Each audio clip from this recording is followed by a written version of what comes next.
All right, let's jump right in. We're talking about a really fundamental shift in how we think about business, about work, and especially about software. The idea here is that we're moving past software as just a tool and into something totally new. AI systems that act less like a wrench and more, well, more like a personal chef for your entire business. And this isn't just some small tech upgrade. As this quote hints, we might be on the edge of something much, much bigger. A change that's not just about how we work, but how we think. And it all starts by asking a really simple, almost obvious question. I mean, you've been there, right? You're at work, using some clunky, ancient piece of software, and you're just thinking, why? Why haven't we replaced this thing yet? It's a feeling we all know, but the reason that happens is actually pretty fascinating, and it has a lot to do with psychology. It really boils down to this simple idea. For most big companies, things are, well, they're pretty good. The money's coming in, the current systems kinda sorta work, and the idea of a massive, disruptive change just feels way riskier than just putting up with the daily annoyances. They're using old tech not because it's great, but because it's familiar and just good enough. And believe it or not, there's a name for this. It's called the region beta paradox.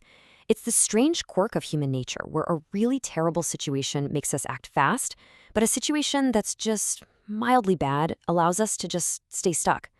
A total disaster, we respond. A dull headache, we just learn to live with it. Think of it like this. If your company's whole server system crashes, total meltdown, that is a 5-alarm fire. Everyone drops everything. It's a crisis that forces immediate, drastic action. But a slow, buggy legacy system, that's just a chronic, low-grade pain. It never feels urgent enough to justify major surgery. And that's exactly the trap. That's where so many businesses are living. Their old systems are definitely bad, no question, but they're not catastrophic. They exist in that comfortable region beta, that place where things are just tolerable enough to stop anyone from doing anything truly innovative. It's the perfect recipe for just staying put. So what's going to break this cycle? What's the massive external shock that's so big it makes not bad enough suddenly feel like a complete and total failure? Well, all signs are pointing to one thing: artificial intelligence. AI is the game changer that makes sticking with the old ways not just a bad idea, but a truly impossible one. But here's the thing. When most companies get a powerful new technology like AI, they immediately fall into what we can call the optimization trap. They take their existing broken processes and they just ask, okay, how can AI make this 5% faster or 10% cheaper? They're asking the wrong question. They're missing the big one. With a tool like AI, should this process even exist anymore? So, if just optimizing the old stuff is a trap, what's the right move? Well, for a better model, we can look to a really cool idea from evolutionary biology called paedomorphism. It sounds complicated, but the idea is simple. It's what happens when a species gets so hyper-specialized that it can't adapt anymore. To survive, it basically has to hit a reset button and revert to a younger, much more flexible form. So you have these two paths. On one side, you have the evolutionary dead end. You're too specialized, too rigid, and you're toast when the environment changes. On the other side, you have the strategic retreat. You go back to a simpler state, which suddenly opens up a whole universe of new possibilities. It's about becoming less specialized so you can become more adaptable. So, what does that look like for a business? How does a company that's stuck with its old ways hit that reset button and revert to a younger, more flexible state so it can actually take advantage of something as huge as AI? The answer is a return to first principles.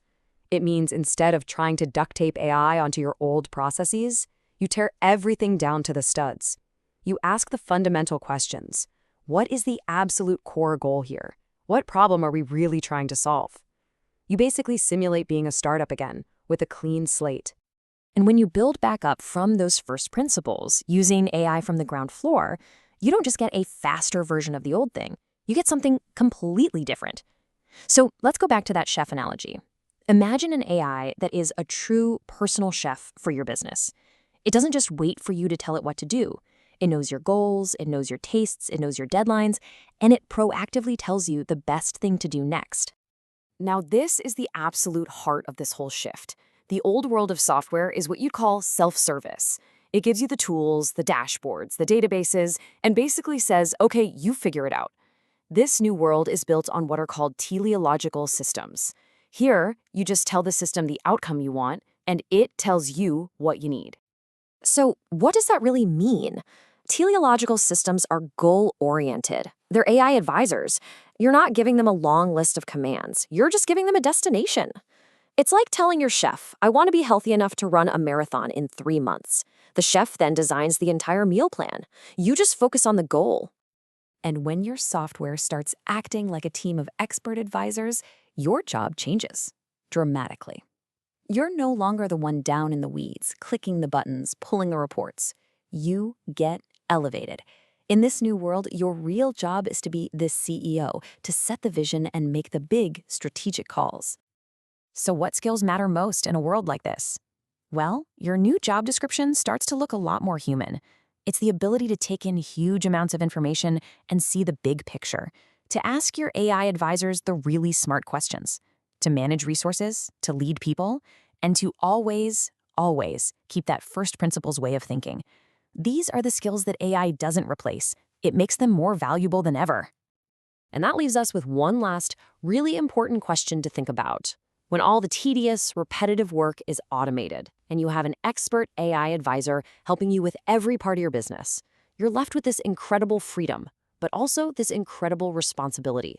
So when your AI is the chef, ready to cook up anything you can possibly imagine, what will you order?